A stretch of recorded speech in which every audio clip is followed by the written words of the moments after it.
It's Charter Local Edition. I'm Brad Pomerance on the Central Coast, joined by Pat Mullen. He is the president of the Board of Trustees of Cuesta College, the community college here on the Central Coast in San Luis Obispo County.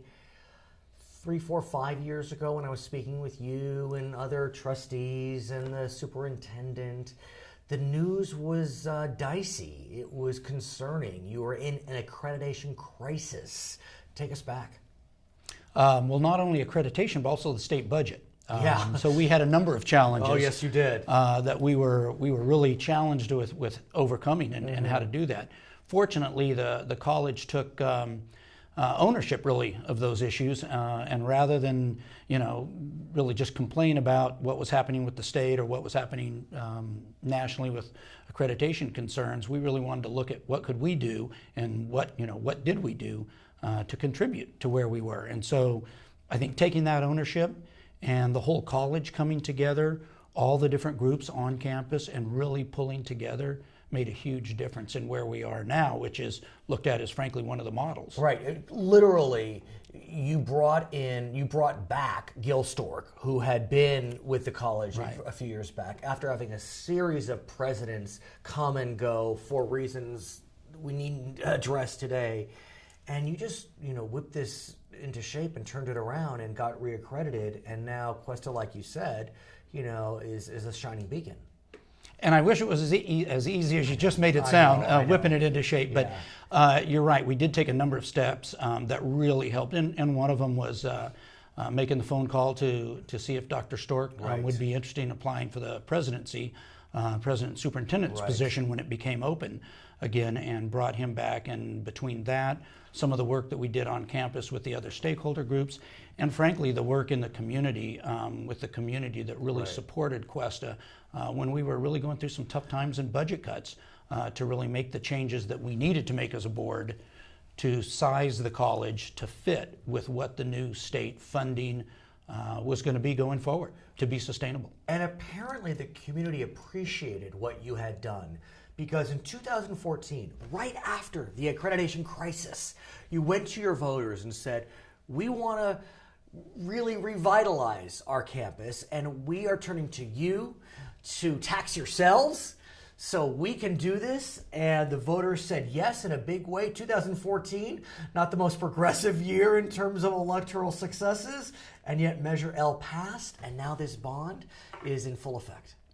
It did, and that's where the college is extremely fortunate, and frankly I think the community is extremely fortunate. We've got a community college here and a relationship with this community that's probably unmatched in the state. Why? I think it's because of the people in this community are here because they want to be here, and the people at Cuesta are there because they want to be there. We value this community and we value the relationship we have with our educational institutions, and especially Cuesta, because it really, I think, is viewed as our own community college and college here. And it happens to be beautifully set. It's against the mountains. It's on a beautiful, almost country road, and so that probably helps. Right, that doesn't hurt at all, you know. And I think not only for the college but for the community. But I think the college and the people at the college, the faculty, the staff, and the team that works out there, they're really part of this community. In addition to being part of the Cuesta community, and so they work extremely hard, and it's a personal issue for them to really try to help our students, whether they're local students that are going to stay and work here, or whether they're students here that want to then move on to complete a 4-year degree. So what are you doing with the bond money? Well, glad you asked, because as we speak, fortunately, the team really worked hard to lay the groundwork. So if the voters supported that investment in Cuesta, which they did, and we're extremely thankful. And it really is an investment in our community. And not only those voters that supported it, but also those voters that didn't support it. We still have an obligation to all the voters to use that money wisely and to invest that for the benefit of this community and this community college district here.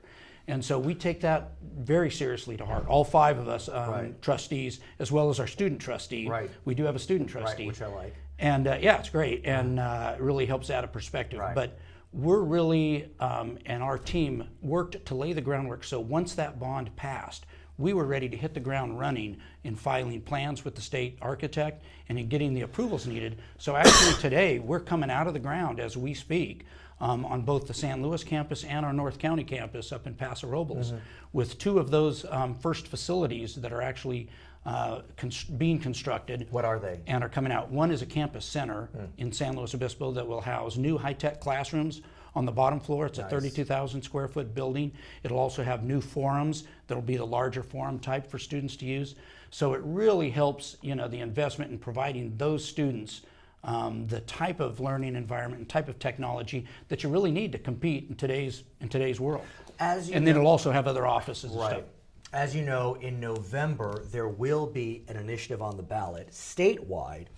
It's a $9 billion school construction bond. Now, most of that is for K-12, but $2 billion is set aside for community colleges.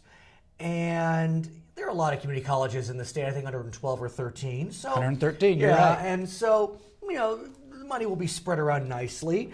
But is Cuesta, presuming this passes, I think it would need 55%, is Cuesta looking towards that either to help ameliorate what you already have through Measure L? Are there matching programs? Or is it a little premature? We're going to see where we go with that. Everything helps. Right. State funding and funding for education is incredibly complex and frankly seems more difficult than it needs to be, but it is what it is.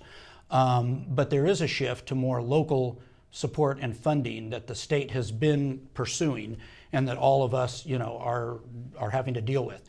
The nice part about Cuesta and the fact that we did pass Measure L is we don't have to rely on that state bond. Obviously it helps, but really most of what we're doing and is supported locally.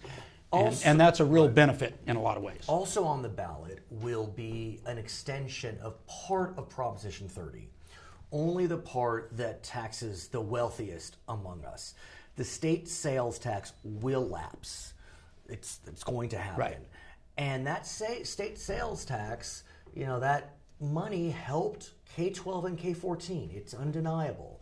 And so are you concerned that when that lapses, we're going to start seeing financial hits towards community colleges?